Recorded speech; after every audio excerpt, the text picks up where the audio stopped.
Some 2,000 French troops are now in Mali, leading the international community's efforts to defend the West African nation against Islamist militants. The intervention began a little over a week ago, with airstrikes on jihadist strongholds in the north of the country, and has now progressed to a ground operation.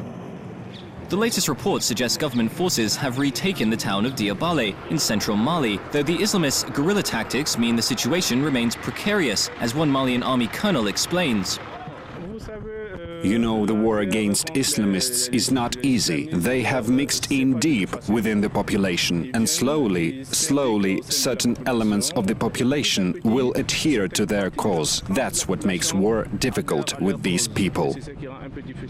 France's involvement in Africa stretches back well over a century, but observers are warning that local know-how will be tested to the utmost in the face of a dense network of jihadist groups, among them Ansar Dine, the Movement for Oneness and Jihad in West Africa, and Al-Qaeda in the Islamic Maghreb. And the vast open spaces of Mali's desert regions and its porous borders with neighboring states mean the conflict has the potential to quickly spiral into a long drawn-out regional war. In capital Bamako, community leaders are calling for unity in the face of the extremist Islamist threat.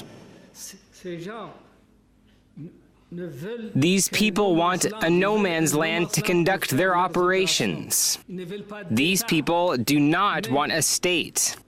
But we were powerless. Our communities weren't united. The Arabs weren't united. The leaders weren't united.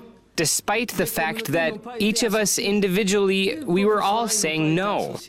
The North doesn't belong to the Arabs, or to the Sahrawi, or to the Tuaregs. The North belongs to Mali, and the South belongs to Mali.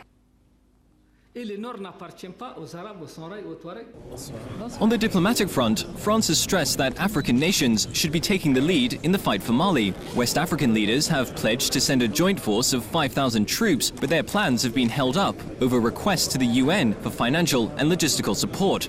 Western nations have so far refrained from involvement in combat, preferring instead to offer political backing as well as supplies and auxiliary transport.